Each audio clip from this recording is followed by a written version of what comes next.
Olá a todos! Sejam bem-vindos a mais uma palestra da Jornada de Biotecnologia Brasil. Eu acho que alguns aí já me conhecem de outros eventos do Movimento Biotecnologia Brasil. Eu sou a Larissa, já participei de algumas palestras, de alguns minicursos aqui pelo MBB. E hoje nós estamos aí com essa jornada, de biotecnologia, com essa grande missão de levar para vocês um pouco do nosso conhecimento, um pouquinho das nossas histórias, das nossas vivências e de como então cursar essa jornada, de como realizar essa jornada de uma maneira mais proveitosa, mais produtiva possível para vocês. Hoje então a palestra que eu vou desenvolver aqui com vocês, ela se intitula Como Começar a Sua Vida de Cientista Dentro da Faculdade, onde eu vou contar um pouco da minha história, da minha vivência, da minha experiência com tudo isso. O que eu comecei fazendo, o que eu fui desenvolvendo durante a faculdade, até então hoje, que estou aí no final do meu doutorado, já com a carreira de cientista um pouco mais consolidada. Então, bora comigo, vamos começar essa aula que não temos tempo a perder. Temos bastante dicas, bastante oportunidades para vocês entenderem um pouco desse beabá, desse passo a passo de como começar a sua vida de cientista ainda na graduação. É um prazer estar com vocês aqui hoje e vem comigo! Então, vou começar contando um pouquinho sobre a minha trajetória. Eu sou a Larissa Bruça Reis e eu comecei a minha vida de cientista, digamos assim, lá em 2009. Então, quando eu saí do colégio, depois do ensino médio, eu ainda estava muito perdida, não sabia muito bem o que eu queria fazer. Inclusive, eu resolvi até parar de estudar, comecei a trabalhar de carteira assinada, várias coisas diferentes da minha vida do que tá hoje. Mas aí em 2009 eu resolvi fazer um curso técnico. Eu descobri que existia então escolas técnicas, na época a Escola Técnica da URGS, que oferecia esse curso técnico, e em 2009 eu ingressei nele. Depois disso eu comecei a graduação lá na Federal de Pelotas, então foi um momento que eu pude vivenciar também uma experiência de morar fora de casa, porque eu sou natural de Porto Alegre, aqui no Rio Grande do Sul, e durante a graduação eu fui morar no município de Pelotas. E isso foi possível também através da forma de ingresso, que é o Enem, que hoje está aí amplamente divulgado, Na minha época eu fui uma das primeiras turmas, e essa já é a primeira dica da nossa palestra. Então, a prova do Enem, o processo seletivo do Enem, ele te dá a oportunidade de buscar cursos em outros estados, em outros municípios, em outros lugares. Então, isso abre muito o nosso leque de opções, A gente pode fazer a prova no nosso município e depois utilizar a nota para entrar numa universidade fora.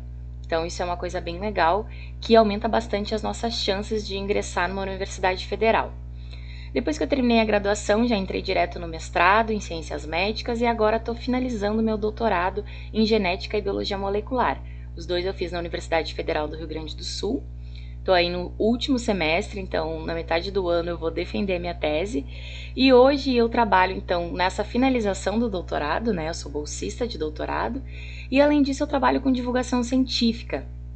Então na divulgação científica também foi uma maneira que eu me encontrei assim para fazer ciência, principalmente com a questão da pandemia, que ficou muito restrito as questões de ida ao laboratório e desenvolvimento de experimentos, então eu fiquei muito tempo em casa, sem poder fazer as minhas rotinas diárias de laboratório, e aí eu me vi pensando o que eu ia fazer nesse tempo de pandemia aí, que ainda estava tudo mais restrito. Então eu lembrei de uma paixão antiga que eu tinha, que foi na graduação, que eu fui apresentada para divulgação científica, e aí nesse ano de 2020 eu retornei com isso, então eu aproveitei aí que estava um pouco mais em casa, trabalhando muito no computador, para fazer a divulgação científica. E hoje eu trabalho então em duas frentes de divulgação científica, uma é a Rede Análise Covid-19 e a outra é a União Pró-Vacina. Então são duas frentes de divulgação muito importantes no enfrentamento da pandemia, são duas redes que já tem visibilidade nacional, então nós já tivemos participação em Jornal Nacional, na TV Globo, em matérias do G1, da Veja, muita coisa está rolando realmente. Então a divulgação científica está sendo assim uma maneira de abrir portas, para o que vai vir por aí. E além disso eu sou coordenadora também do Rio Grande do Sul do Movimento Biotecnologia Brasil. Então, o Movimento Biotecnologia Brasil também é uma forma de divulgação científica, né, específica da biotecnologia, e a intenção do nosso movimento é fomentar a biotecnologia brasileira, é mostrar para as pessoas o que é biotecnologia, que ela existe sim, que ela é fundamental para o desenvolvimento do nosso país, fundamental para o desenvolvimento das sociedades em geral, né? Ciência, investimento em ciência são coisas fundamentais para o progresso de qualquer nação. Então, tendo isso em mente, né, a gente tem aí a biotecnologia, uma poderosa ferramenta que no Brasil, infelizmente, ainda é muito deixada de lado, né, muito negligenciada, mas no resto do mundo é uma das profissões mais bem pagas, né, principalmente nos países desenvolvidos, que já entenderam a importância da biotecnologia, a importância do progresso da ciência, e então investem e também usufruem, né. Tem então toda essa roda de investimento e de benefícios que proporciona todo esse desenvolvimento, busca de vacinas, desenvolvimento de fármacos, desenvolvimento de alimentos transgênicos, na pecuária, na biotecnologia ambiental, na biotecnologia industrial. Então, é um leque, né, gente? É um leque de opções. Acredito que vocês que estão aí me assistindo, né, já conheçam um pouco da biotecnologia, de toda a sua potencialidade, de toda a sua maravilhosidade, né? Senão não estariam aqui me assistindo. Então, a nossa palestra ela vai ser mais voltada para o pessoal que está iniciando, né? Que está querendo entrar em algum curso, que ainda não entrou em nada e tal. Mas nada impede que outras formações, mestrado, doutorado, ou alguém que esteja me assistindo, que ainda esteja no ensino médio, possa aproveitar, né? Então, vamos lá. Vamos começar falando um pouquinho sobre as possibilidades para estudar biotecnologia no Brasil hoje. Então, o que a gente tem realmente de possibilidades de ingressar nesse curso? Eu vou começar falando, né, da minha experiência pessoal, que foi por onde eu comecei, que foi no curso técnico em biotecnologia. Gente, um curso técnico é um curso muito, muito interessante para quem ainda não tem certeza do que quer seguir na graduação, ou para quem quer conhecer um pouco mais da profissão, ou até mesmo para quem não pretende fazer graduação e realmente só quer fazer um técnico. São cursos menores do que a graduação que permitem vivências extraordinárias nesse sentido realmente de trabalho, né? Porque o curso técnico ele é voltado muito para o trabalho já, né? Não necessariamente para a academia, como é mais o caso da graduação. Então, a concepção do curso de biotecnologia, né, leva em consideração toda essa demanda da sociedade para integrar a ciência com as demandas do mercado. Uso de novas tecnologias, né, novos parâmetros ambientais, e também leva em consideração uma inserção social bastante importante, porque o que acontece? Num contexto como o da sociedade brasileira, onde a maioria das pessoas tem baixa escolarização, poucas oportunidades de educação, né? A gente sabe que nosso país é muito carente disso, principalmente para crianças e jovens adultos, né? E também para adultos que não têm muito acesso à educação. Esses cursos técnicos, eles são fundamentais, né? Eles conseguem reunir, então, num período um pouco menor, geralmente de 1 ano e meio a 2 anos, eles conseguem reunir as expertises, as ferramentas que um aluno precisa ter para depois entrar no mercado de trabalho. E nessa condição, então, de disparidade socioeconômica que a gente tem no país, o curso técnico acaba sendo uma ótima oportunidade, uma ótima maneira das pessoas estarem se qualificando, né, e depois entrar no mercado de trabalho. Então, qual é o perfil do profissional do curso técnico de biotecnologia? Como qualquer profissional de biotecnologia, né, uma das principais características é a multidisciplinaridade.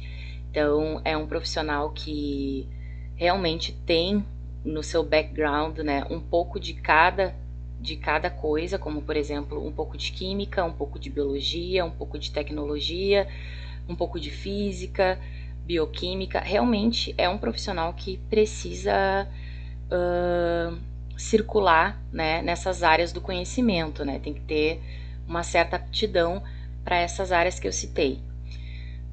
Ele é, então, delineado conforme as competências profissionais da área de biotecnologia, mas principalmente visando o quê?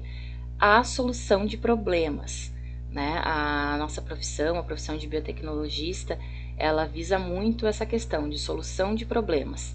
Como solucionar os problemas que a sociedade tem através de utilização de micro-organismos ou partes funcionais deles, né? Ou entidades biológicas, sejam vírus, bactérias, células, leveduras, protozoários, enfim. Então, o perfil do profissional de técnico em biotecnologia tem muito a ver com isso, né? Produção, realização de tarefas, principalmente no cenário, né, no âmbito laboratorial. Então, algumas competências profissionais desse técnico em biotecnologia. O que a gente aprende nesse curso? Falando da minha experiência pessoal e também dos cursos técnicos em geral, né, em biotecnologia. Então, utilizar e manter vidrarias, por exemplo, né, instrumentos e equipamentos de laboratório de biotecnologia. Essa é uma das principais competências. Um técnico em biotecnologia, ele precisa saber, sim, o nome das vidrarias, a questão das graduações, quando usar qual vidraria. Então, durante o meu curso técnico, nós tínhamos tanto a aula prática quanto a prova prática também, para ver essas questões de vidraria. Por exemplo, o que é um balão volumétrico? Por que o balão volumétrico ele é mais preciso do que uma proveta graduada, por exemplo?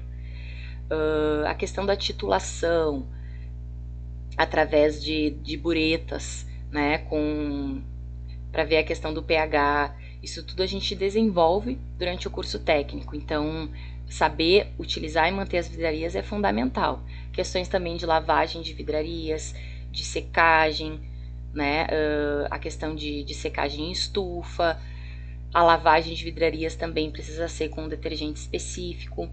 São feitos enxágues com água destilada dessas vidrarias. Então, são vários detalhezinhos que a gente aprende nesse curso técnico que são fundamentais para o bom andamento de um laboratório, né? O técnico, ele tem essa questão. Geralmente, um técnico em biotecnologia trabalha dentro de um laboratório e vai cuidar de toda essa parte mais de operações do laboratório, né?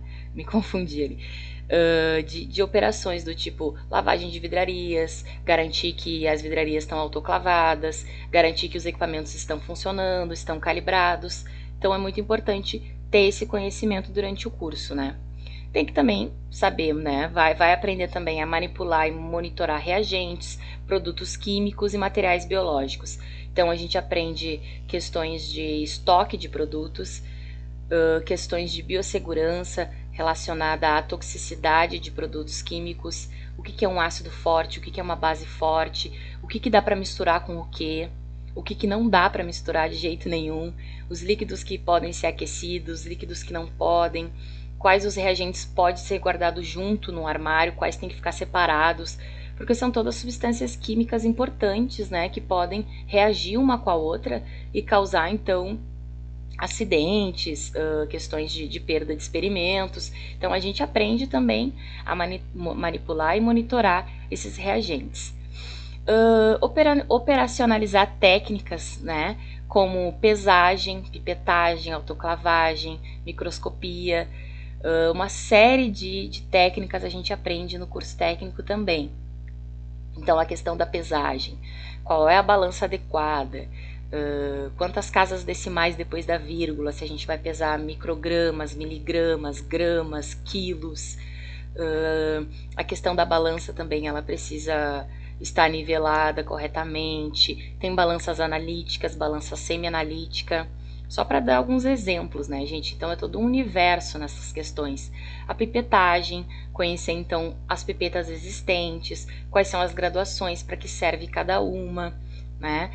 Em quais contextos a gente usa cada pipeta, as questões de autoclavagem, que também são bem importantes, além da limpeza, né, das vidrarias, a autoclavagem, tanto de vidrarias quanto de meios de cultivo, que é a questão da esterilização em vapor, né, onde a gente consegue aumentar a temperatura de ebulição da água para mais de 100 graus e com esse vapor esterilizar as vidrarias e os meios de cultivo. Então essa seria a técnica de autoclavagem. Microscopia, né? A gente tem bastante vivência com microscópio para aprender a visualizar lâminas, aprender a visualizar células, células vegetais, células animais. Espectrofotometria, que é uma técnica de identificação de solutos ou de solventes em uma determinada solução.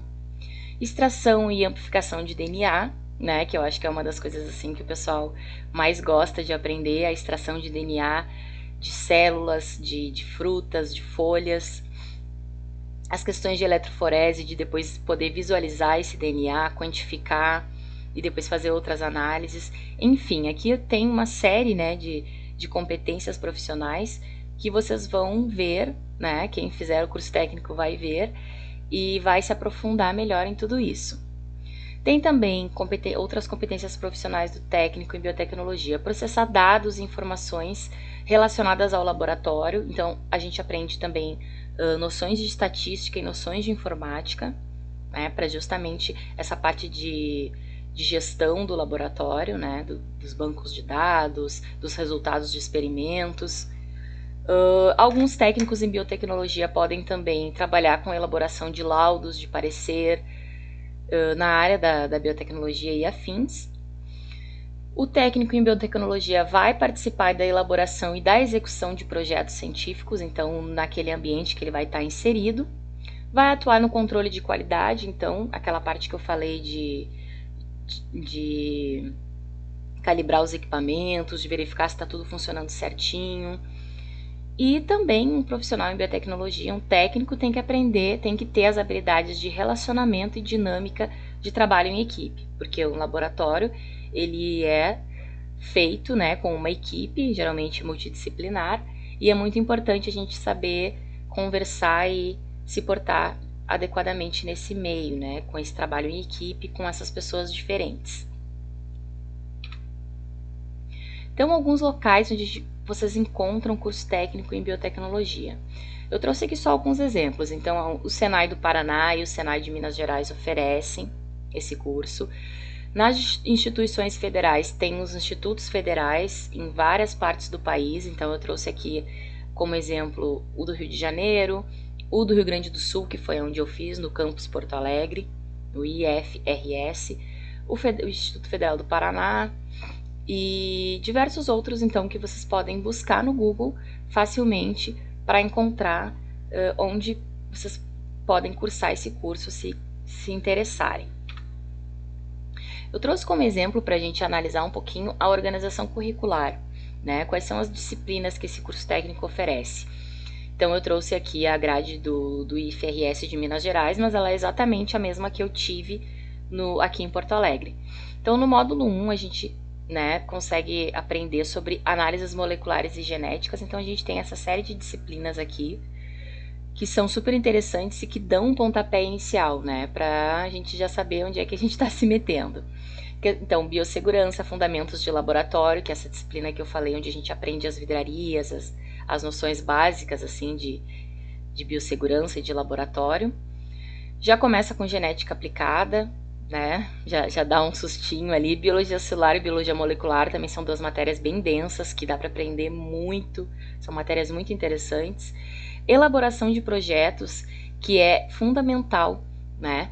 Porque é onde a gente vai aprender como elaborar um projeto de pesquisa. Isso vai ser muito importante na sua vida de cientista, porque o cientista nada mais é do que um profissional que cria um projeto, né, baseado numa hipótese, em alguma coisa que ele quer descobrir, e executa esse projeto e consegue as respostas através dos experimentos que ele fez, né? Não necessariamente as respostas vão ser fechadas e perfeitas e maravilhosas, né?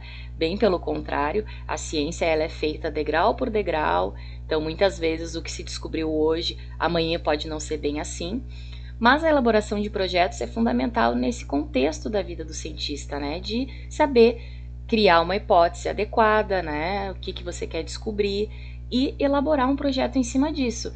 Saber quais são as etapas, os experimentos que você vai utilizar para chegar numa resposta e depois coletar os resultados desses experimentos, fazer as análises e escrever uma resposta, né? Escrever um trabalho, publicar um artigo.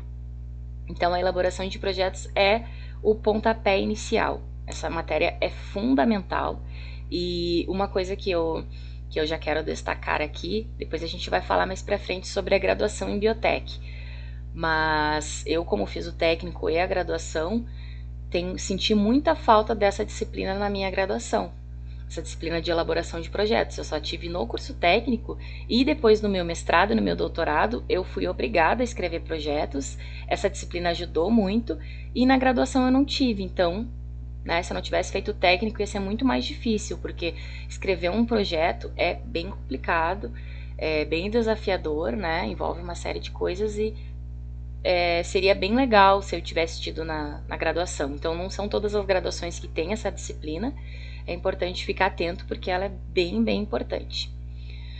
Fundamentos de Química, Saúde e Trabalho, essa aqui também eu achava meio boba até quando eu estava cursando, mas hoje eu vejo que ela é fundamental porque ela traz assim várias questões trabalhistas, eu me lembro que eu tinha até aula de ergonomia, por exemplo, que é a questão da postura correta para desenvolver as atividades em laboratório. A gente não se atenta muito a isso, né? Mas vários profissionais, vários cientistas têm aquelas LERs, que são as lesões de esforço repetitivo por ficar, por exemplo, pipetando muitas horas, ou muitas horas em frente ao computador.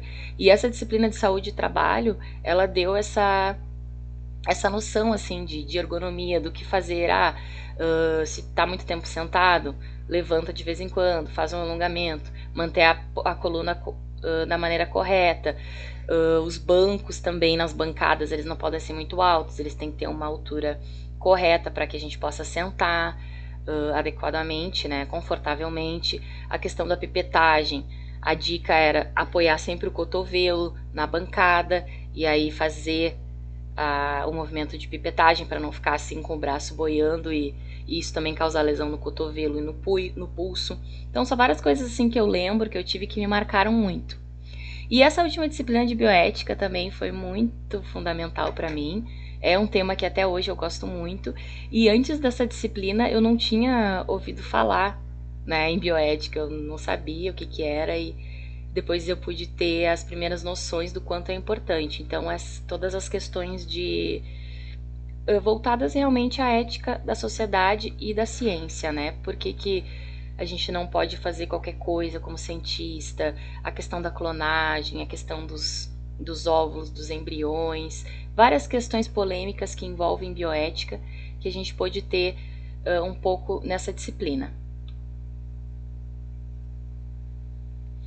Passando então para o segundo semestre, já começa as análises biológicas, histológicas e ambientais. Então aqui a gente tem bioquímica e processos bioquímicos, que são disciplinas super pesadas, que é bem puxado mesmo, mas assim, de muito aprendizado, dá muita base para aprender muita coisa.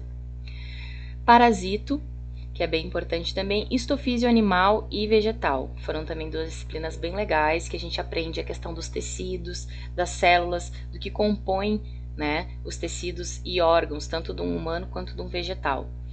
Imunologia e a disciplina de execução de projetos, então continuando aquela do primeiro semestre de elaboração, aqui a gente teve que fazer a execução do projeto, né, claro, de maneira fictícia, mas a gente já começou a fazer, e eu me lembro que no meu grupo, né, a turma foi dividida em grupos, e o meu grupo a gente fez um projeto de testar para ver se o uso do chá de camomila poderia diminuir as questões da insônia.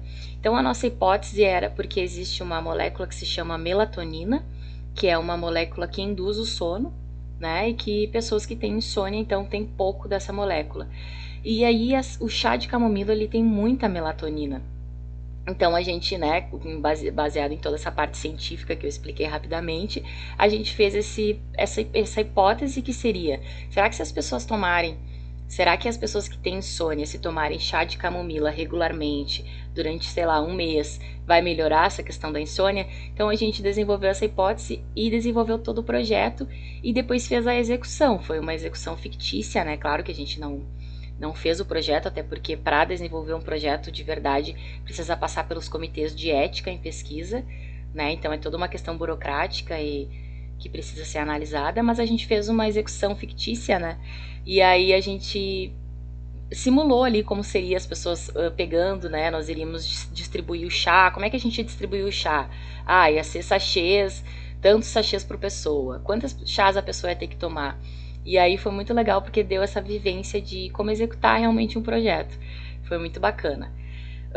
Depois a gente teve também biotecnologia ambiental. Então, para quem gosta dessa área, tem também no curso técnico, aprendi muita coisa sobre remediação de solos, fitorremediação, questão de produção de organismos que atuam na degradação de ambientes poluídos, como manchas de petróleo na água, como solos contaminados por efluentes. Então, muita coisa mesmo, assim, bem deu para ter uma boa base de biotec ambiental. E no último semestre de aulas, né, a gente tem daí a parte mais de biotecnologia industrial, então de botar a mão na massa, assim, e ver o que dá para fazer com biotec. Essa disciplina primeira de tecnologia de cultivos de células animais foi, assim, para mim uma das grandes paixões do curso, né. Hoje no meu doutorado eu trabalho com experimentos com cultivo celular e aqui eu pude ter muita base, né? Essa disciplina a gente também não tem na graduação e essa disciplina foi fundamental para os meus experimentos agora no doutorado, que é com células de pacientes. Então aqui na disciplina a gente consegue ter essa vivência e aprender, né, o básico ali para depois, quando estivermos frente a uma situação dessas de verdade, saber o que fazer. Cultura de tecidos vegetais também. Gestão de laboratórios, que foi uma disciplina um pouco mais administrativa, mas também bem interessante para aprender essa parte de gestão. E um pouco de bioestatística também, né? Que não faz mal a nenhum cientista. A gente tem que saber pelo menos um pouco de bioestatística para depois poder interpretar corretamente os resultados que a gente obtém aí com os nossos experimentos. Então essa é a organização curricular do curso de biotec. São 3 semestres de aula e depois mais um semestre de estágio obrigatório. Então tem que ter um estágio. Então essa também é um diferencial do curso técnico, que te dá essa vivência também de estágio, de botar a mão na massa, né? O total de horas aula, então, 1.200 horas aula. E aqui eu trouxe só para exemplificar um pouquinho da ementa de cada programa. Então, por exemplo, aqui a gente tem a ementa da disciplina de bioética, que eu falei que foi tão legal. E tudo que tem aqui, quais são os objetivos, né, dessa disciplina. O que o professor deseja com seus alunos com essa disciplina. Então, propor um estudo sistemático das questões da ética, discutir justificativas e argumentos utilizados para verificar a adequação das ações realizadas nas áreas de ciências biomédicas. Então, são várias coisas. Aqui parece bem pesado, né? Mas, na verdade, no dia a dia é tudo com exemplos e a gente consegue ver na prática onde essas coisas se inserem, né? Isso que é o mais interessante. E aqui a ementa da tecnologia de cultivo de células. Então, o que a gente aprende, né? Mais especificamente? Métodos alternativos de experimentação animal. Então, o que a gente pode fazer para substituir os modelos animais, né? Em vez de usar os bichinhos. A gente sempre tem essas questões de reduzir ao máximo, né, o número de animais utilizados na pesquisa. Entender um pouco das características das células animais em cultura, as vantagens e desvantagens da cultura com células animais, os meios de cultivo adequados, as questões de clonagem, terapia gênica, uso de células tronco. Gente, é uma infinidade de processos que a gente consegue ter conhecimento, né, através desse curso técnico, super interessante. E aí, eu vou dizer para vocês, valeu a pena ter feito esse curso técnico? Será que valeu a pena? Bom, já deu para notar aí que eu que eu gostei bastante, né? Eu sou bem entusiasta do curso técnico, porque eu acho que é realmente, né, como eu falei no início, uma ferramenta fundamental para a gente ter vivência da profissão e depois já pode trabalhar, né, ou continuar estudando, como foi o meu caso. Mas para mim valeu super a pena e o meu estágio de final de curso foi muito interessante. Eu fiz no projeto ELSA, que é o Estudo Longitudinal da Saúde do Adulto. Esse é um projeto multicêntrico, então ele acontece em vários centros do país, como no Rio de Janeiro, em São Paulo, na Bahia, no Espírito Santo, em Minas Gerais e aqui no Rio Grande do Sul. Então, se você é de algum desses estados, você com certeza vai poder buscar uma oportunidade de bolsa nesse projeto. É um projeto muito interessante de estudo de corte, ou seja, é um estudo que vai acompanhar as pessoas por um longo tempo, já são 12 anos de projeto, e essas informações de acompanhamento a longo tempo são muito valiosas, porque elas nos permitem uma série de aplicações depois, né? Vocês imaginem você acompanhar, por exemplo, um adolescente, né, dos 15 aos, sei lá, 30 anos, e aí eles fazem esse acompanhamento através de coleta de sangue, de urina, e aí você consegue verificar até marcadores que ocorreram durante esse envelhecimento desse paciente, ou coisas que ele não tinha no início, que passou a apresentar. Esses estudos assim de acompanhamento, eles têm muito, muito potencial para envolvido com muita coisa assim, né, relacionada à saúde humana. Então hoje esse estudo já tem mais de 15 mil adultos investigados, e eu trouxe aqui algumas conclusões do estudo para ficar um pouco mais claro assim da importância do ELSA. Foi possível então, através dos estudos já publicados do ELSA, verificar questões de discriminação racial, por exemplo. Então eles puderam ver que pessoas que sofrem preconceito racial, elas apresentaram estresse crônico muito maior do que os que não sofrem. Então, os que se declararam pretos apresentaram uma função renal piorada e frequência cardíaca mais alterada. Então, olha só que interessante, né? Às vezes a gente não para pensar no quanto as nossas experiências, vivências pessoais podem afetar a nossa saúde. Então, o ELSA conseguiu trazer esse dado. E outro dado bem interessante é que os homens precisam de atividade física mais intensa do que as mulheres para ter uma proteção cardiovascular. Então, hoje se sabe que os exercícios físicos, eles geram uma proteção cardiovascular bem interessante, mas os homens vão precisar de mais atividade física do que as mulheres para ter essa proteção, né? Então, só através desses estudos de acompanhamento, de segmento, né, de muito tempo é que se consegue chegar nesse tipo de conclusão. E o potencial do projeto ELSA é gerar evidências robustas para subsidiar a elaboração de novas diretrizes para o cuidado em saúde. Então, para que ter tanta informação? Para justamente poder direcionar os cuidados em saúde. Já que então os homens precisam de mais atividades físicas que as mulheres, vamos ver uma questão, sei lá, social de promover atividades físicas para homens acima de 45 anos, né, que não, às vezes não conseguem pagar uma academia, não conseguem ter acesso a alguma atividade física. Então vamos, sei lá, colocar uma academia, aqueles aparelhos que ficam nas praças, né? Vamos colocar aqui, né, nessa praça, nesse bairro onde tem vários homens, né, com idade mais de 45 anos, que precisam desenvolver atividade física. Então é mais ou menos por aí, é um contexto que vai além do biológico, né? Vai também um contexto social, um contexto econômico. Então esses projetos são muito interessantes e eu participei dele. Depois do curso técnico, meu estágio obrigatório foi lá. E o que eu fazia lá? Todos esses pacientes que passam pelo estudo, eles têm as suas amostras armazenadas num biobanco. E a tarefa, né, como estagiária de estágio final ali, era justamente trabalhar no biobanco da unidade ELSA do Rio Grande do Sul. Então nós fazíamos o processamento das amostras que chegavam lá dos pacientes. Nós tínhamos então amostras de soro, de urina, de sangue e de plasma. E nós fazíamos o armazenamento dessas amostras, ou em criotubos, ou nessas palhetinhas aqui, que são uma espécie de canudinho, onde a amostra era sugada ali para dentro e ele era selado, né? Esse canudinho é selado dos dois lados, e essas palhetinhas são armazenadas também em criopreservantes. Então todo esse material genético é armazenado em freezers menos 80 graus, freezers com baixíssima temperatura, para fazer a questão da criopreservação, para que esses materiais mantenham a sua integridade biológica e possam ser utilizados no futuro para pesquisas no futuro. Então o material criopreservado, ele dura aí 10, 20, 30, várias décadas, né? Se mantém ali o material íntegro com a criopreservação. Então eu trabalhava nessa parte do biobanco, de receber as amostras, processar, armazenar, catalogar também, né, organizar um banco de dados. Era um banco de dados gigantesco, precisava ter muita atenção para não fazer nenhuma besteira, né, de errar o nome da amostra, o nome do paciente. E esse estágio, então, valeu super a pena, me deu uma vivência extraordinária, né, na questão de laboratório e também na questão de gestão, né, de gestão do banco de dados, de responsabilidades.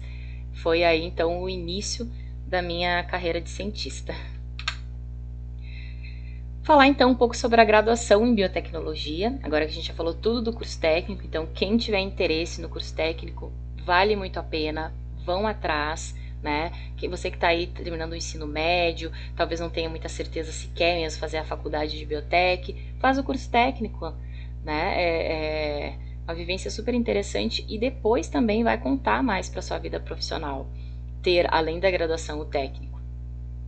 Tem também, esqueci de dizer, a questão do curso técnico, é que ele pode ser feito também junto com o ensino médio. Então, vale a pena também, se você tem interesse, dar uma pesquisada nisso, porque às vezes até o curso técnico pode substituir o ensino médio. Então, vamos falar de graduação em biotecnologia agora. Então, agora estamos num outro nível, né? Não que nenhum curso seja melhor que o outro, pelo contrário, né, são finalidades diferentes, mas eu quis dizer assim em outro nível, porque a graduação ela vai te permitir seguir na carreira acadêmica, né, seguir com mestrado e doutorado, enquanto que o curso técnico não permite isso. A graduação em biotecnologia, né, é uma graduação de bacharelado, vocês já devem saber. Ela abrange diferentes áreas do conhecimento, né, como eu já falei, no curso técnico então é bem parecido. Envolve biologia molecular, microbiologia, imunologia, ciências químicas e ciências biológicas. E também envolve, né, uma questão relacionada à tecnologia, como informática, robótica e controle de processos. Então a gente tem aí as 4 grandes áreas da biotech, né? Todas elas envolvem a questão de novas tecnologias. Então, o profissional de biotecnologia, ele tem que saber que ele vai trabalhar nas linhas de frente do conhecimento, né? Nas fronteiras do conhecimento, com novas tecnologias. Então, temos aí a área da saúde, a área de vegetal e alimentação, a área ambiental e a área industrial e química. Então, essas seriam as 4 grandes áreas que o profissional de biotecnologia pode trabalhar quando sai da graduação ou se especializar fazendo a pós-graduação. Onde encontrar? Então eu trouxe aqui esse link do Profissão Biotech, que é aí o nosso parceiro nessa jornada de biotecnologia. É um blog, um site, né? Um site muito legal, Profissão Biotech, que eu conheço desde a minha graduação. Então, quando eu comecei lá com os meus projetinhos de divulgação científica, o Profissão Biotech já estava iniciando também lá em 2011. E esse site aqui, esse link aqui, se vocês acessarem, vai ter uma lista de locais aonde tem curso de graduação em biotecnologia. Eu trouxe aqui, né, quantas universidades. Então, hoje, o curso de biotecnologia já é encontrado em praticamente todo o país, né? Hoje isso é uma realidade que não era na minha época. Quando eu entrei em 2011, tinham em pouquíssimos lugares. Então, tinha na UFSCar, tinha na UFPEL, que foi onde eu fiz, e estava iniciando na URGS, iniciando em alguns outros estados, mas era muito pouco. E a UFPEL tinha um pouco mais de tradição, né, a Federal de Pelotas, porque eles já tinham uma pós-graduação forte na biotech.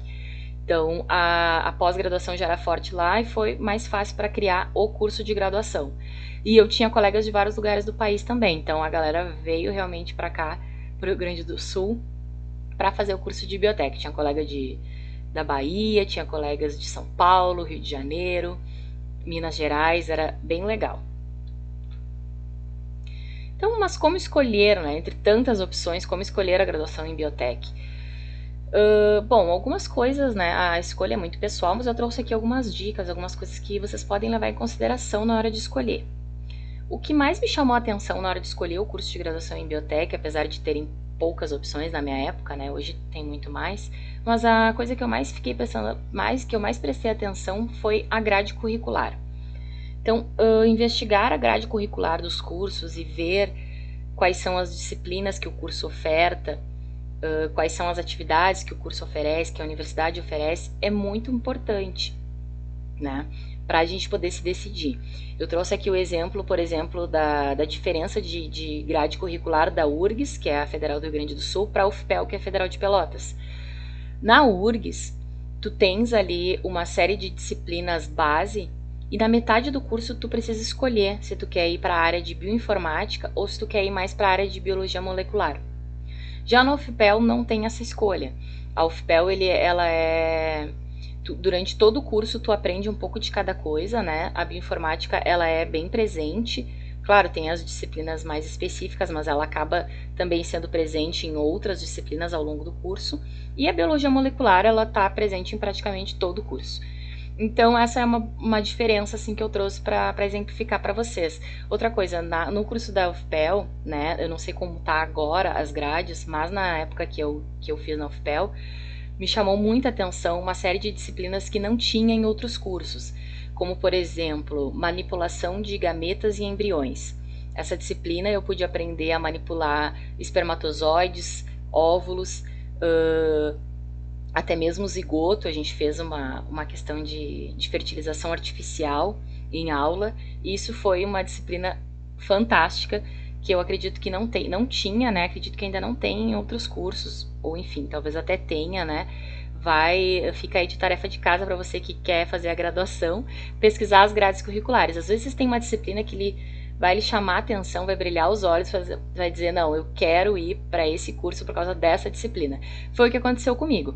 Eu escolhi a UFPEL por causa das disciplinas, assim, além da questão da tradição do curso, de já ter a pós-graduação, de já ter instalações, de já ter laboratórios de pesquisa, eu escolhi pelas disciplinas. Tinha também a disciplina de oncologia molecular, né, que eu gosto muito da área de câncer, é a área que eu atuo agora no doutorado. E então essa disciplina também me brilhou os olhos e não tinha nas outras que eu vi. Então, olhar a grade curricular é fundamental. Outra questão é a localização. Pensar assim, se você mora perto da universidade que você está pensando em cursar, né? Se você está disposto a se mudar de cidade ou de estado, né? Que foi o que eu fiz, me mudei de cidade.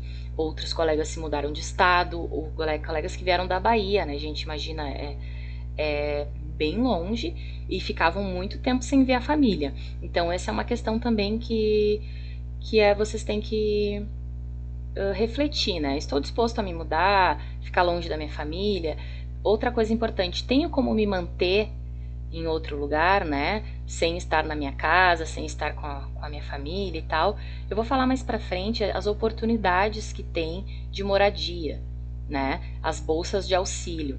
Porque também tem gente que às vezes fica com esse receio, né? Ah, eu queria tanto fazer lá na Federal do Rio de Janeiro, mas como que eu vou me manter lá?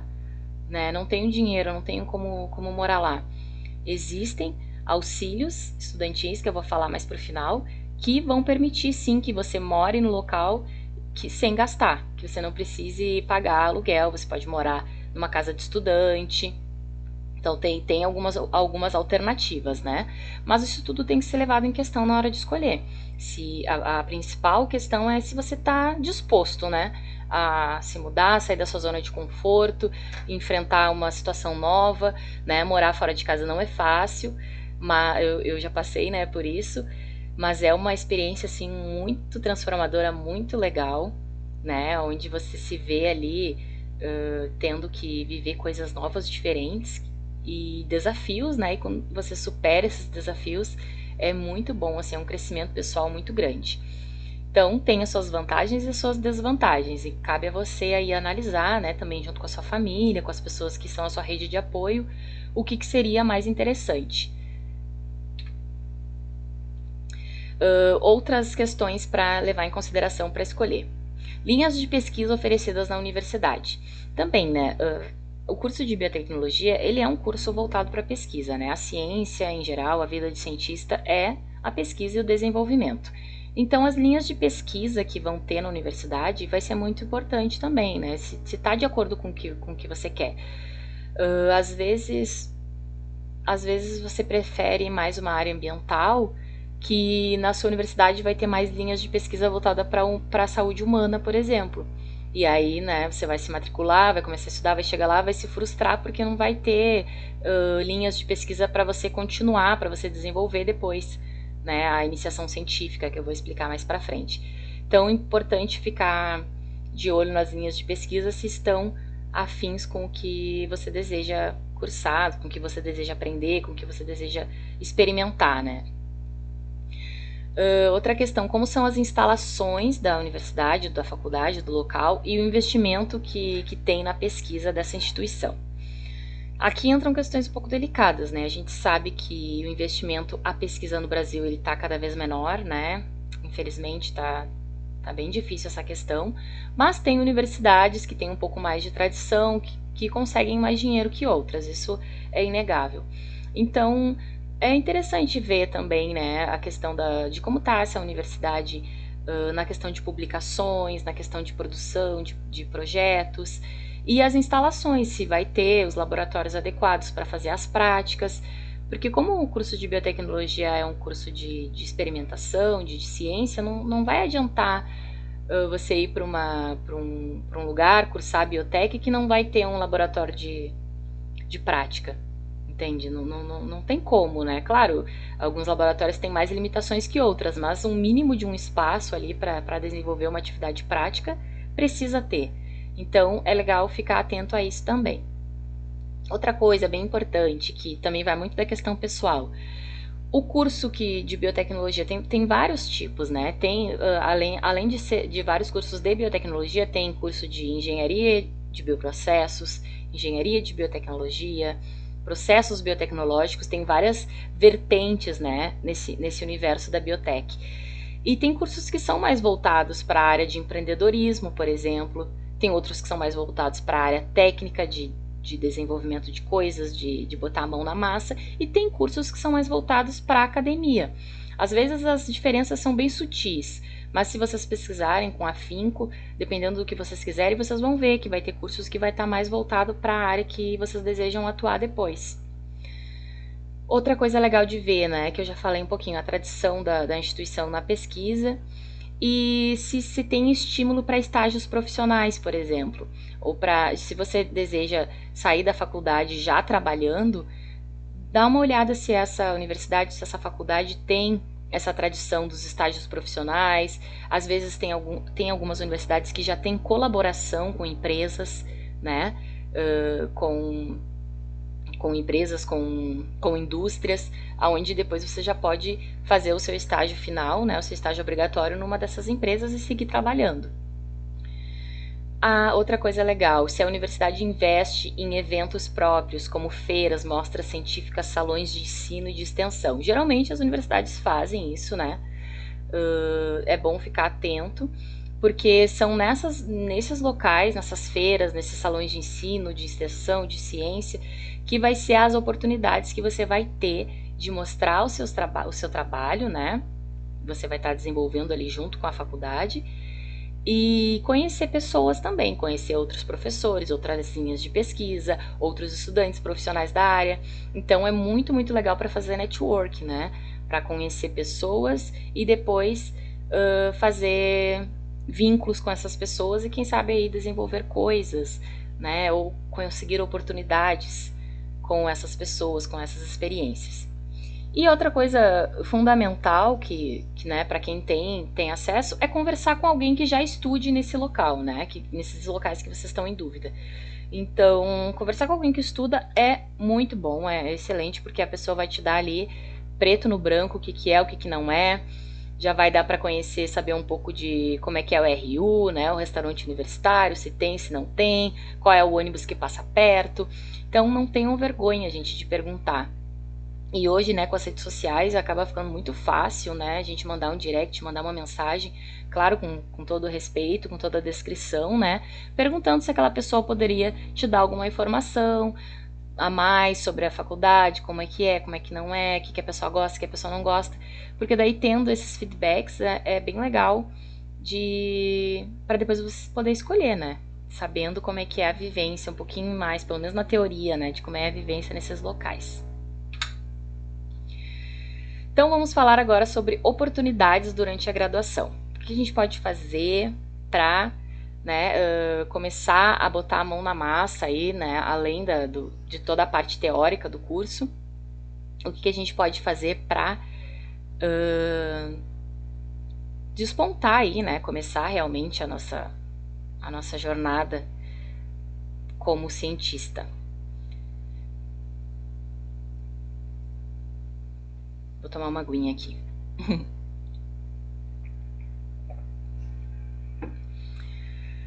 Então, vamos ao marco zero, conquistando oportunidades durante a graduação. O marco zero, então, a primeira coisa que você precisa fazer para conseguir uma oportunidade na graduação ou no curso técnico é fazer um currículo Lattes. O que é o currículo Lattes? Tanto todo mundo fala, né? Bom, o currículo Lattes é um currículo acadêmico padrão no Brasil, né?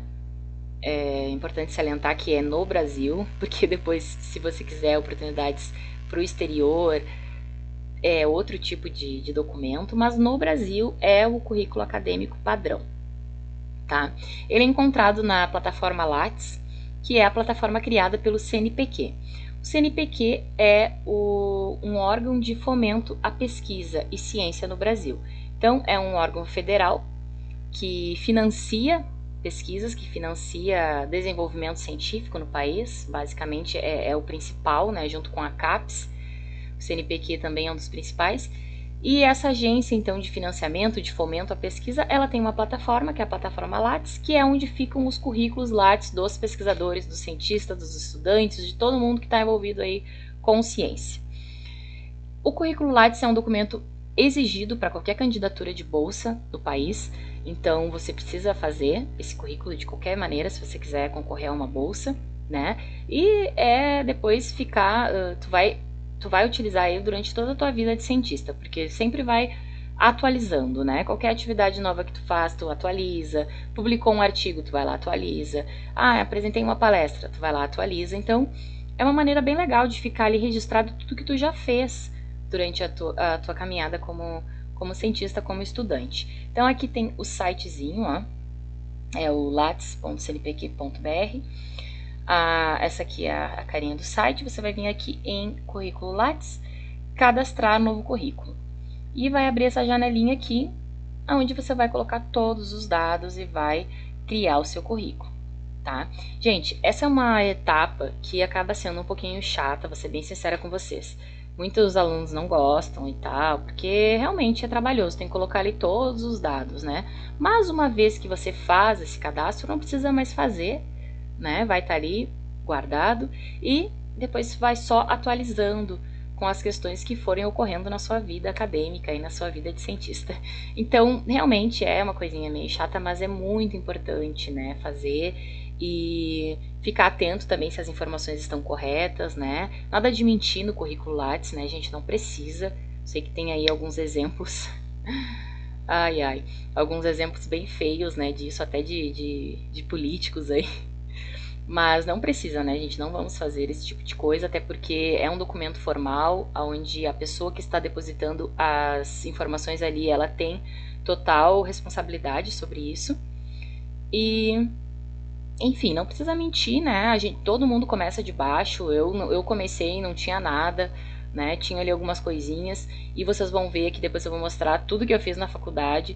Então, ali meu currículo ficou enorme, né? O que também não é para ninguém ficar pressionado a achar que tem que ter um currículo enorme também, porque não é bem assim. Cada um, né, tem a sua caminhada, a sua história. Mas enfim, o currículo Lattes é o marco zero, então é a primeira coisa que você tem que fazer. Vai fazendo aos pouquinhos, né? Sem pressa, quanto antes você começar melhor. E aí, cada certificado que você consegue, vai adicionando ali. Vamos falar de iniciação científica.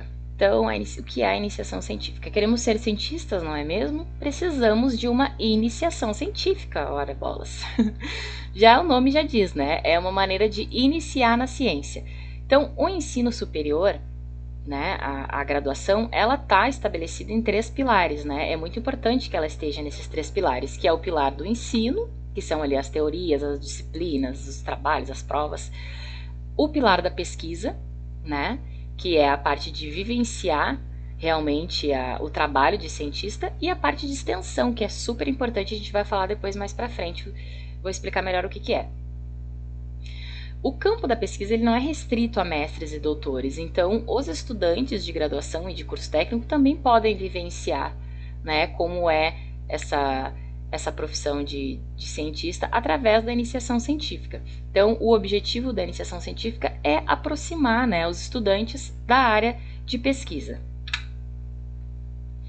Então, quais são os primeiros passos para começar essa iniciação científica? O currículo Lattes, né, que é o marco zero que eu já falei. Aqui eu trouxe alguns dados, que alunos que fazem iniciação científica têm mais chance de continuar na vida acadêmica, então a probabilidade de fazer um mestrado e de completar um mestrado é 2,2 vezes maior, e de completar um doutorado é 1,5 vezes maior. Então quem faz a iniciação científica tem maior probabilidade de seguir na carreira acadêmica, porque justamente, né, essa vivência vai proporcionar tudo isso. As atividades, elas podem então ser pesquisas básicas, que vão ser mais voltadas à compreensão de novos fenômenos e a entender alguns processos, mecanismos básicos, ou pode ser também projetos de pesquisa aplicada, né, que vai ter um objetivo prático e uma aplicação mais prática, né, um projeto que vai desenvolver alguma coisa já no final. A pesquisa básica, às vezes, ela é um pedaço de alguma outra coisa. Então, essas são algumas das atividades de uma iniciação científica. A iniciação científica é uma modalidade de pesquisa acadêmica desenvolvida para alunos de graduação das universidades brasileiras, né? E ela ocorre em diversas áreas do conhecimento. E essas atividades, elas são desenvolvidas acompanhadas de um orientador. Esse orientador, ele pode ser um professor da universidade ou pode ser também um mestre, né, um aluno de um mestre que já esteja cursando um doutorado, ou pode ser um aluno de doutorado que esteja também cursando doutorado, ou um doutor, um aluno de pós-doutorado. Então, essas titulações acima da graduação geralmente podem orientar os alunos de graduação. Falar da primeira modalidade de iniciação científica que a gente tem no país, que é a iniciação científica júnior. Ela já inicia lá no ensino médio, então ela tem o objetivo de despertar a vocação científica e incentivar talentos potenciais entre estudantes de ensino fundamental, de ensino médio e de ensino profissional da rede pública. Então é bem interessante, né, se vocês ainda estão cursando o ensino médio, já buscar uma bolsa dessas. É uma bolsa de 12 meses, que pode ser renovável, e o valor é R$100 por mês. É um valor bem baixo, né? Infelizmente, como a maioria das bolsas de pesquisa no país, os valores são abaixo, mas, né, é uma ajuda ali de custo que você pode estar ganhando R$100 por mês para desenvolver uma atividade, além da grande experiência e dos certificados e de tudo isso, de tudo que vai depois representar isso na sua vida, né? Então, o valor acaba sendo um pouco irrisório, mas em virtude, né, tendo em vista tudo que você vai aprender, acaba sendo bem interessante. A iniciação científica voluntária é uma iniciação científica feita na graduação, mas ela é sem bolsa, ela é feita de maneira voluntária.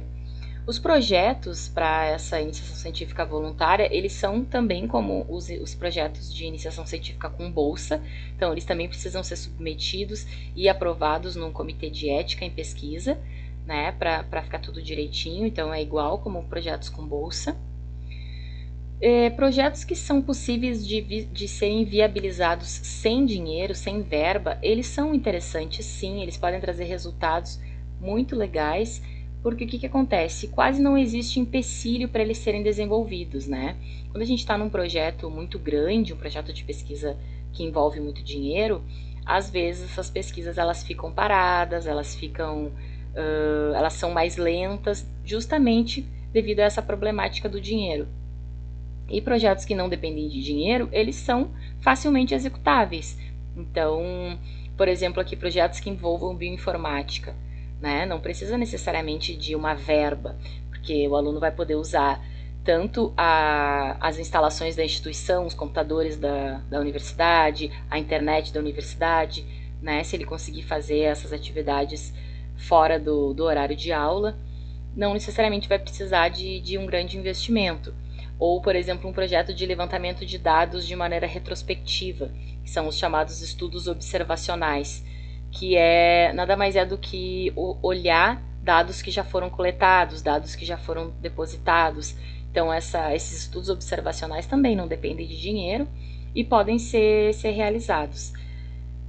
Às vezes, quando a pessoa está mais para o final do curso e não tem o estágio obrigatório, né, que é necessário, não tem muita ideia, não tem muita oportunidade porque está faltando grana, pode fazer uma iniciação voluntária, uma iniciação científica voluntária e também já o seu estágio final.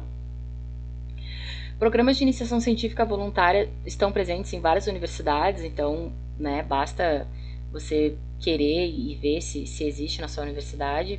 Acredito que em todas seja possível de realizar. E também é uma ótima oportunidade para quem tem dúvidas sobre a linha de pesquisa que deseja seguir, né? Porque a iniciação científica voluntária, ela te dá uma vivência, né, de experimentar aquela linha de pesquisa sem o compromisso da bolsa, né? Sem necessariamente você precisar continuar por causa da bolsa. E outra coisa interessante, que foi o que aconteceu comigo, muitos alunos entram num laboratório, numa linha de pesquisa, com uma iniciação científica voluntária, né? E aí o orientador conhece você, o grupo conhece você, os colegas e tal, e aí depois o orientador geralmente vai atrás de uma bolsa para esse aluno. Então acaba ganhando a bolsa com o decorrer do tempo. Isso acontece muito e alguns dos estagiários que me ajudam agora no doutorado foram selecionados dessa forma. Nós inicialmente não tínhamos bolsa, né, agora durante meu doutorado, mas oferecemos a iniciação científica voluntária, o aluno topou, ficou durante um tempo sem receber e depois passou a receber a bolsa. Então é uma excelente maneira também de começar a iniciar aí seus primeiros passos na vida de cientista. As bolsas de iniciação científica, elas são oferecidas por agências financiadoras, né? Então nós temos principalmente aqui de novo o CNPq, o Conselho Nacional de Desenvolvimento Científico e Tecnológico, com as bolsas de PIBIC e PIBIT, que são as bolsas de iniciação científica e de iniciação tecnológica. E nós temos também as FAPs, né, que são as instituições públicas de fomento à pesquisa ligadas aos estados. Então, essas FAPs, elas são ligadas à Secretaria de Desenvolvimento Econômico, Ciência e Tecnologia e Inovação do governo de cada estado. E também recebem incentivos do governo federal.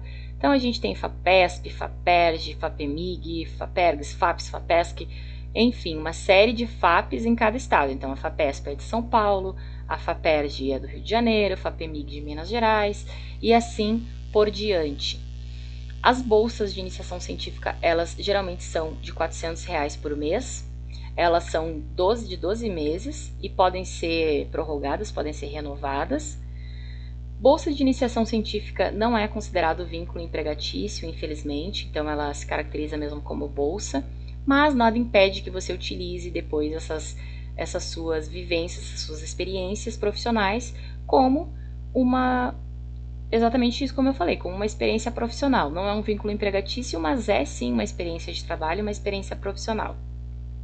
E geralmente as bolsas são 20 horas semanais. Quais são as atribuições, então, de um bolsista de iniciação científica?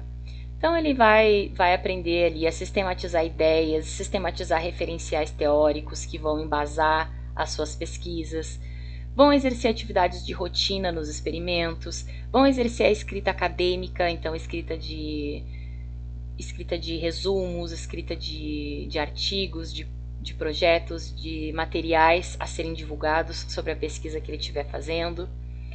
Vão exercitar também a apresentação de resultados de pesquisa em eventos. Então, essa é uma das atribuições dos bolsistas de iniciação científica. Eles são convidados a apresentar os resultados das pesquisas em eventos, e isso é muito legal, porque dá muita experiência, muita cancha depois para defender mestrado, defender doutorado, apresentar palestra. Lá na graduação a gente já começa, né, apresentando pequenas palestras, pequenos discursos, encontros, onde a gente pode exercitar então essa questão de falar em público, né, de perder a inibição, de se sentir confiante. São também então a apresentação de resultados é uma atribuição do bolsista de IC. Uma obrigatoriedade é a elaboração de relatórios de atividades. Então o bolsista ele precisa fazer relatórios parciais de 6 meses e finais, né, no final dos 12 meses. Precisa ali descrever quais foram as atividades, quais foram os resultados já obtidos, qual foi a rotina de trabalho, Coisas nesse sentido, então, estão nos relatórios. Geralmente, os relatórios eles são escritos com a ajuda do orientador, né? Mas o bolsista também já tem que começar a aprender como se faz esse tipo de coisa. E, principalmente, né, um bolsista de iniciação científica, ele vai ter, né, se deseja que ele tenha um treinamento ético, responsável e consistente, que vai, então, dar essa base para depois trabalhar a consciência. Algumas etapas básicas que estão envolvidas nesse processo de conseguir uma bolsa de iniciação científica. Então essas bolsas, né, elas são oferecidas por aqueles órgãos ali que eu mostrei anteriormente e são oferecidas através de editais públicos. Esses editais eles são divulgados amplamente e os professores ou alunos de pós-graduação, né, os orientadores, eles podem concorrer nesses editais. Então eles geralmente escrevem um projeto, o professor vai lá e escreve um projeto, concorre a esses editais e solicita as bolsas, ganha as bolsas e distribui para os alunos que estão ali no laboratório. Geralmente é assim que acontece. Os alunos contemplados com a bolsa, eles têm que ficar bem atentos às questões do edital, porque são várias documentações que tem que apresentar para poder assumir realmente a bolsa. E tem algumas especificações também presentes nos editais, então tem que dar uma olhadinha com calma no edital, né? O orientador pode te ajudar nisso, para ver o que precisa direitinho de documentação, de prazos, etc. Dependendo da bolsa, vai ser preciso que o aluno adquira um seguro de vida. Então foi o que aconteceu comigo quando eu comecei na iniciação científica, eu comecei com uma iniciação científica voluntária, né? Como eu não tinha bolsa, eu não tinha seguro de vida, né? Algumas bolsas dão esse seguro, outras não. E eu não tinha bolsa, então não tinha seguro. Então eu fui até uma seguradora e adquiri um seguro de vida durante aquele período que eu ia ficar ali. Eles não são muito caros, eles variam de 20, 30 até 50 reais, 60, dependendo do que ele cobre, né? Mas é basicamente um seguro que você vai estar segurado ali quanto a acidentes de trabalho, né? Qualquer coisa que aconteça durante as horas que você está na bolsa de iniciação científica ou na bolsa voluntária ou na iniciação voluntária, vai então te segurar, né? Você vai estar protegido, né, com uma questão depois financeira. Então, se acontecer algum acidente, você pode ser indenizado, sua família pode conseguir uma indenização, enfim. É mais uma questão mesmo de precaução, né? Mas é bem importante que o bolsista ele esteja com esse seguro de vida certinho e atualizado. E também, dependendo, né, se você ainda não tem conta corrente, vai ser preciso abrir uma conta em um banco. Na época que eu fiz a iniciação científica, eu tinha já conta no Banco do Bradesco, mas como a minha bolsa foi da Fapergs, que é uma instituição de fomento do Rio Grande do Sul, eu tive que abrir uma conta no Banrisul, que é um banco aqui do estado. Então tem essas particularidades também que o aluno tem que se atentar, né? Tem que estar com a conta aberta para que caia todo mês ali, né? O din-din, que é a nossa tão sonhada bolsa. Opa! Bom, vamos agora falar um pouquinho sobre extensão. A gente já falou sobre curso técnico, sobre a graduação, a gente já falou sobre as bolsas de iniciação científica, a importância delas, como conseguir, taranã. Agora vamos falar da extensão.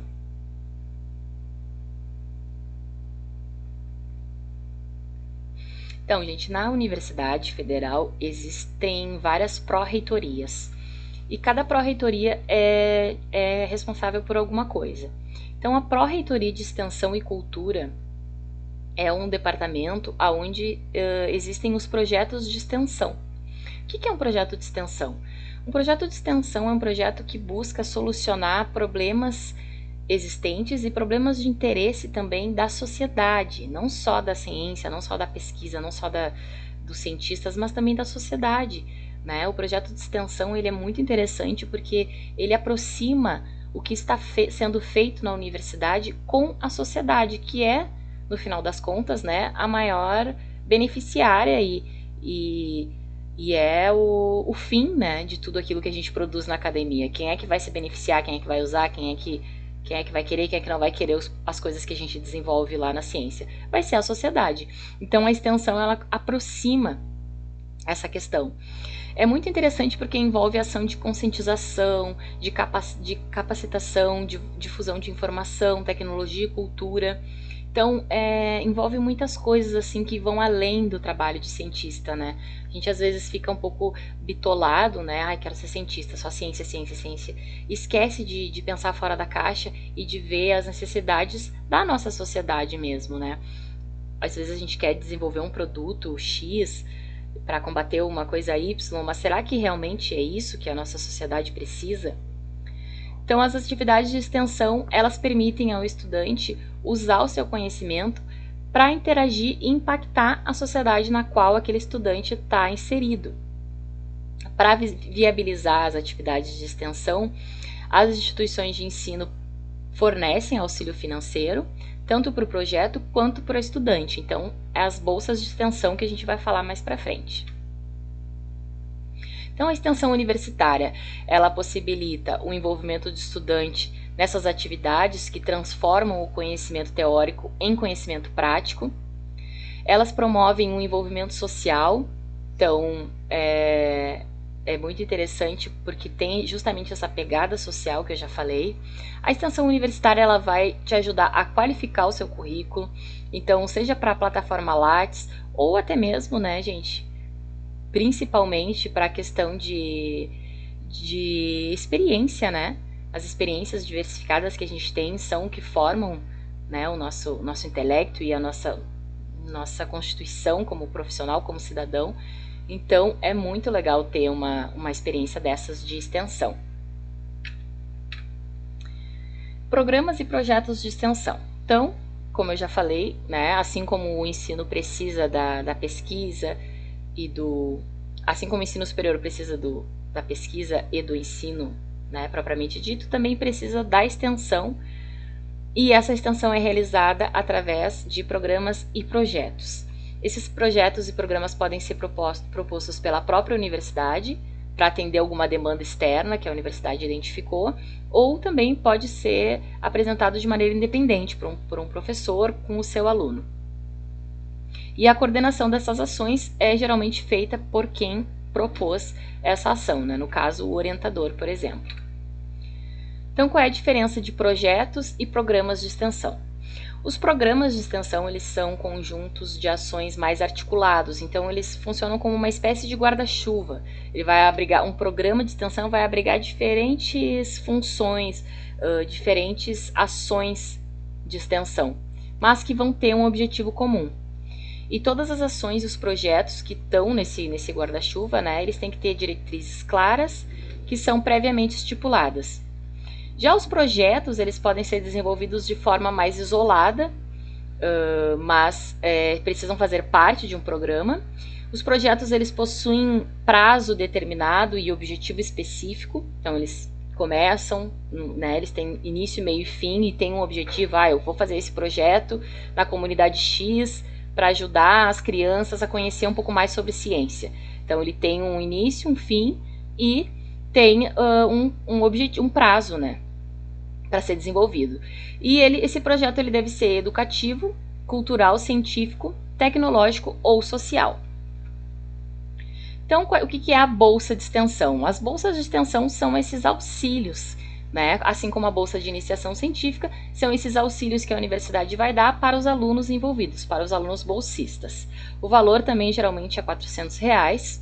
Cada instituição de ensino, aqui muda um pouquinho, tá, das bolsas de IC, porque na bolsa de extensão, cada instituição de ensino vai estabelecer o formato do seu processo seletivo, tá? As bolsas geralmente têm duração de 12 meses. O valor da bolsa é variável, então varia de acordo com o edital, mas geralmente é em torno de R$400 também.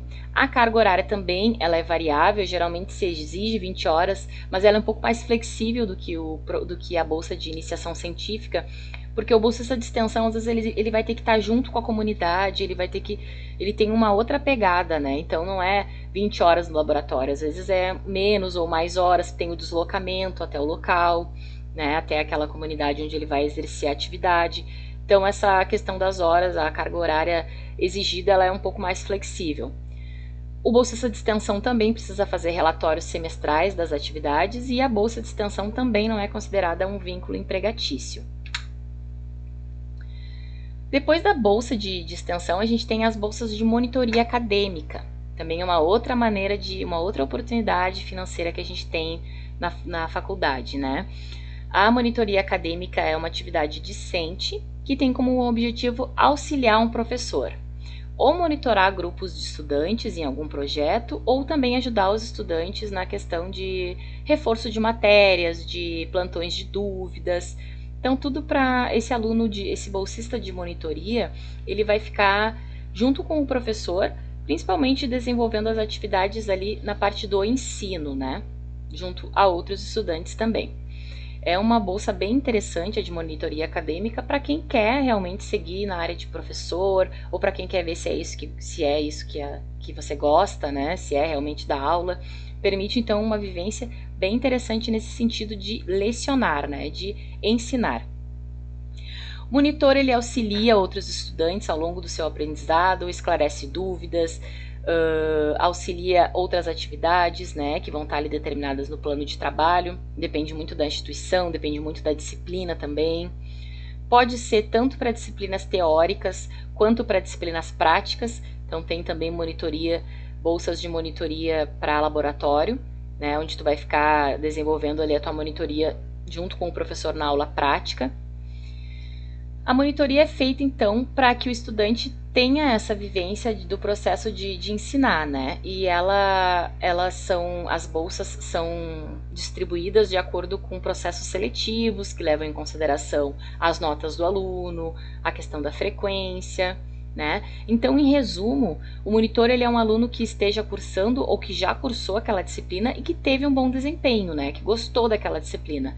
Não adianta a gente querer ser monitor de bioquímica se a gente detesta a bioquímica, né? Tem que ter uma afinidade, gostar da disciplina, ter tido um bom desempenho para que você possa, né, passar aquele seu conhecimento, aquela sua facilidade para os demais alunos.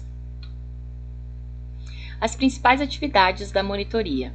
Então, seria ajudar os estudantes na disciplina que está monitorando, né, tirando dúvidas, aplicando exercícios, dar um suporte nos projetos da disciplina, auxiliar os alunos com a busca de bibliografia, por exemplo, auxiliar o professor até mesmo em ministrar algumas aulas, em desenvolver alguma atividade diferente. Isso também é bem legal, porque auxiliar nesse processo acaba sendo uma experiência muito bacana. E vou contar um pouquinho agora, para finalizar, das minhas experiências na graduação. Então, eu fui, como eu falei, bolsista de voluntária, eu tive bolsas de iniciação científica, tanto de IC quanto de desenvolvimento tecnológico. Numa delas eu pude ganhar um prêmio, então participei de uma amostra científica da universidade, eu ganhei o primeiro lugar como jovem pesquisadora. Fui também bolsista de extensão, participei de projetos relacionados à divulgação científica e produção de material pedagógico. E, enfim, foram vários cursos, várias palestras, ministrei minicurso de atualização para professores, fiz curso de verão, curso de inverno, participei de projetos pedagógicos, de eventos também para outros colegas. Aqui eu trouxe um resumo, então eu parei para contar os meus certificados e eu cheguei a um total de 51 certificados de atividades extracurriculares. E, né, um dos principais foi então esse prêmio, que eu ganhei também a possibilidade de publicar a minha pesquisa num livro que saiu. Então foi muito legal. Gente, aqui não é para ninguém ficar pressionado a ter tantos certificados, tantas atividades. Eu mesma agora parando para pensar, nem sei como eu tive a energia para fazer tudo isso, mas é para mostrar que tem muita oportunidade, que basta ficar atento aí e ter essa motivação para poder aproveitar essas oportunidades. Vamos falar agora sobre como escolher a linha de pesquisa, o que a gente precisa levar em consideração nessa decisão. As principais coisas seriam, então, as afinidades e aptidões naturais, né? O que tu gosta, o que tu tá afim de fazer. Os objetivos depois da graduação, que é bem importante. Então, pretende seguir na carreira acadêmica ou prefere uma coisa mais voltada ao empreendedorismo, ao mercado de trabalho mesmo? Então, é importante dar uma pensada nisso. Paixão versus mercado de trabalho. Então, o que é aquilo que você ama fazer, que você se sente realizado e como que está essa questão no mercado de trabalho? É importante dar uma verificada nesse balanço, né? Porque ninguém vai deixar de fazer o que gosta porque não tem mercado, porque o mercado a gente batalha, a gente vai atrás, a gente consegue, mas é importante a gente também estar com os pés no chão em relação a isso, porque às vezes a gente entra numa linha de pesquisa que é, ai meu Deus, é a minha vida e tal, e aí depois se frustra porque não tem muita oportunidade no mercado de trabalho. E é importante se permitir vivenciar, né, diversas experiências, coisas diferentes, não ficar, ai, vou fazer só isso. Eu, na minha graduação, eu trabalhei com melhoramento genético de arroz e trabalhei com expressão de proteína para teste em modelo animal e para teste em células animais, então coisas totalmente diferentes, né? Assim como a extensão também, que foi outra coisa diferente. Então, fazer diferentes coisas vai te ajudar, pelo menos, a entender o que você não gosta de fazer. Sabendo o que você não gosta de fazer já é uma grande coisa para identificar o que você vai gostar de fazer. Para escolher o orientador, essa questão é também bem importante, né? Tem muitos estudantes que escolhem a linha de pesquisa pelo orientador. O fato é que essa pessoa, seu orientador, vai ser fundamental, né, durante toda a sua vida acadêmica. Então é importante ficar atento, sim, à escolha desse orientador. O orientador ele precisa estar minimamente alinhado com a experiência que você deseja obter, né, com a linha de pesquisa que você deseja se desenvolver. É interessante procurar se informar sobre trabalhos anteriores, sobre bolsas, contatos que esse orientador possa ter. E conversar com alunos que já foram orientados por essa pessoa é também, de novo, a melhor maneira de conseguir obter conhecimento sobre esse orientador. Uma coisa que eu queria só chamar atenção aqui é que nem sempre um orientador super influente na área e com muitas publicações, com muitos alunos, com muitas atividades, vai ser o orientador adequado para você. Às vezes é muito melhor pegar um orientador que está no início, que ainda não tem muito know-how, não tem muita publicação, não tem muitos alunos, porque esse orientador ele vai ter uma dedicação muito maior para aqueles primeiros alunos que entram. Às vezes a gente pega um orientador muito atarefado, muitas publicações, o top das galáxias, e ele acaba deixando a desejar na orientação, às vezes porque não tem tempo, né? Acaba ficando muito corrido. Então, pensa bem nessa questão que eu acabei de dizer. Nos encaminhando então para o final da palestra, finalmente, eu vou falar um pouquinho sobre como se manter na graduação numa universidade federal. Então, eu quero fazer, o meu sonho é fazer faculdade, mas eu não tenho dinheiro, eu não tenho como sair de casa, eu não tenho como pagar os materiais, eu não tenho como pagar a passagem. Eu passei por isso, gente. Eu, quando me mudei para Pelotas, não tinha muitas condições financeiras. E o que eu fiz? Eu fui, então, para os programas de assistência das universidades federais. Então, os programas de assistência, eles visam justamente isso. Te dar subsídio para poder cursar o seu curso. Então, são diversos serviços que esses programas de assistência oferecem. Assistência estudantil, as bolsas, questões de moradia, como a casa do estudante, questões do restaurante universitário, representação discente e as questões também de transporte. Os programas de assistência, eles se destinam exclusivamente a estudantes de graduação que apresentam vulnerabilidade socioeconômica e que estejam regularmente matriculados, né, nos cursos de graduação, é claro. Para analisar os pedidos, são considerados vários indicadores socioeconômicos que vão levar em consideração as particularidades de cada família. E a agilidade do processo vai depender também da sua agilidade, de preencher os documentos da maneira correta e de ir atrás das documentações necessárias. Então, as etapas seria basicamente procurar por esses editais de assistência, né? Procurar no Google, jogar lá, PRAE, programas de assistência na Universidade Federal que você deseja cursar, organizar os formulários que precisam ser impressos, que precisam ser preenchidos, dar uma olhada bem boa no edital, ver o que precisa.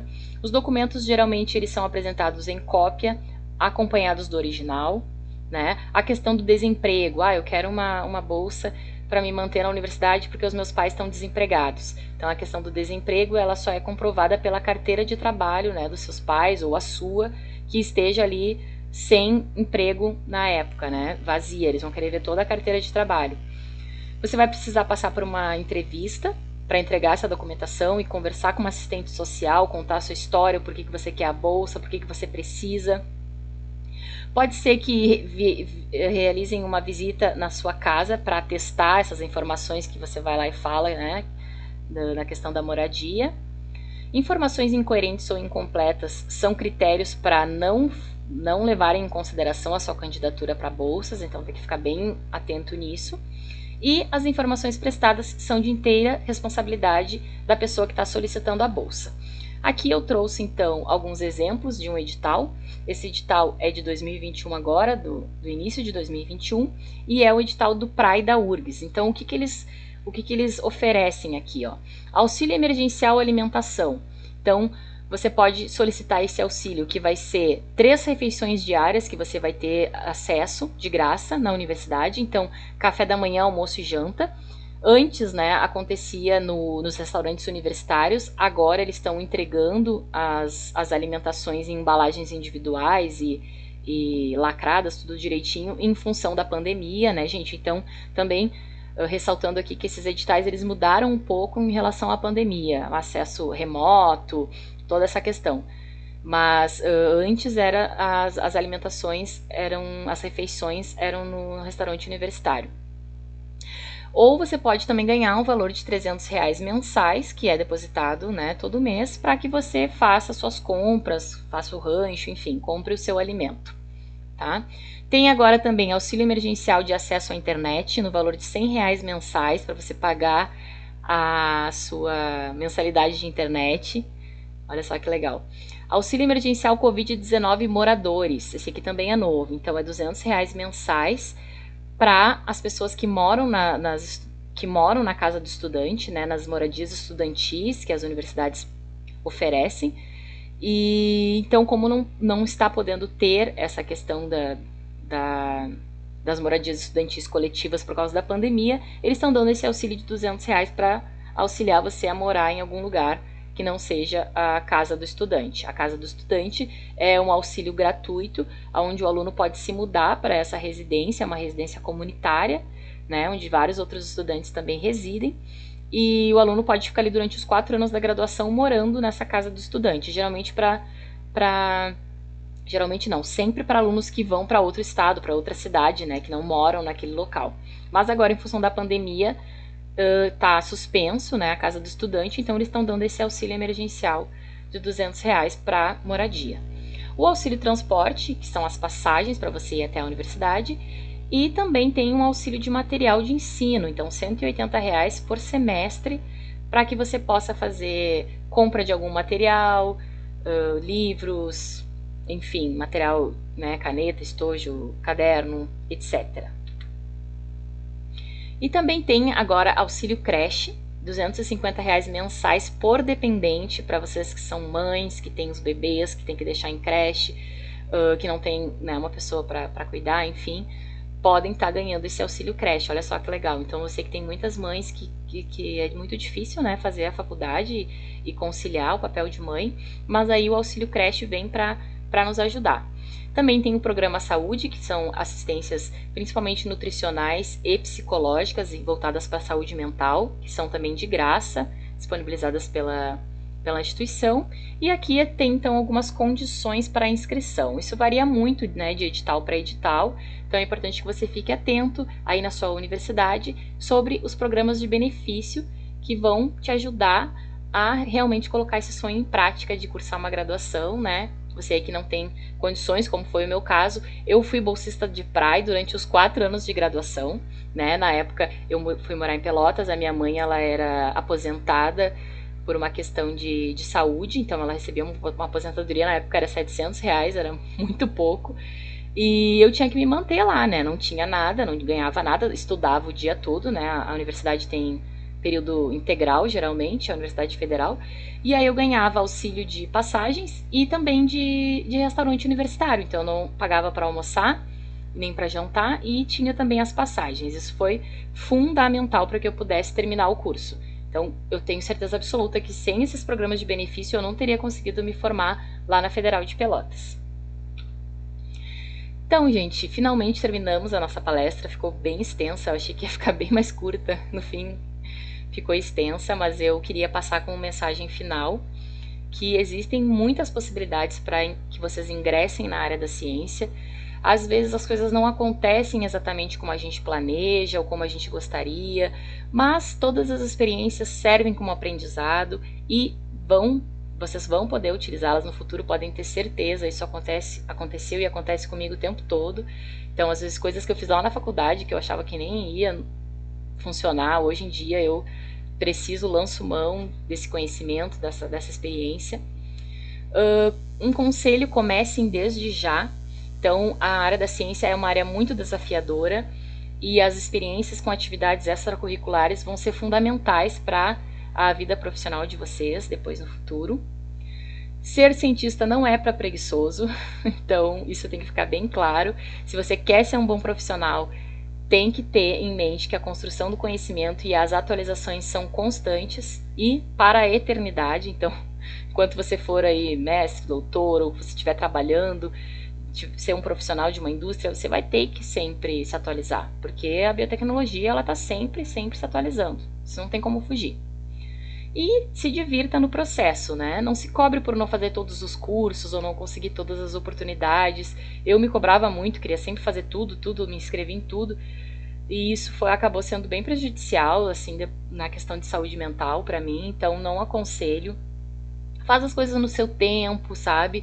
Se lembra que a graduação é um período muito maravilhoso, que passa muito rápido. Eu muitas vezes deixei de estar com os meus colegas, deixei de aproveitar coisas legais e me divertir para estar fazendo atividade extracurricular. Isso às vezes não é tão bacana, né? Depende também do perfil da pessoa, mas se divirta no caminho, né? Lembre-se de ser feliz durante a caminhada da graduação, que é uma caminhada muito linda e que com certeza vai trazer muitos frutos legais para vocês. Então, muito obrigada por assistirem até aqui, obrigada pela paciência, espero que tenha sido de grande valia para vocês, que tenha tido algumas informações legais que vocês possam aproveitar. Me sigam nas minhas redes sociais, que tem muita divulgação científica. Então aqui tem os Instagrams, o meu pessoal e os que eu faço parte, as contas no Twitter, meu LinkedIn, meu Facebook e aqui os sites nos quais eu também participo e produzo conteúdo, que é o Rede Análise Covid e o todospelasvacinas.info, que é uma iniciativa muito legal, onde a gente está reunindo muita coisa sobre vacinas e principalmente Covid-19, né? Agora nesse contexto atual, certo? Aqui estão as referências, algumas referências que eu utilizei. Muito obrigada pela atenção de todos e até a próxima!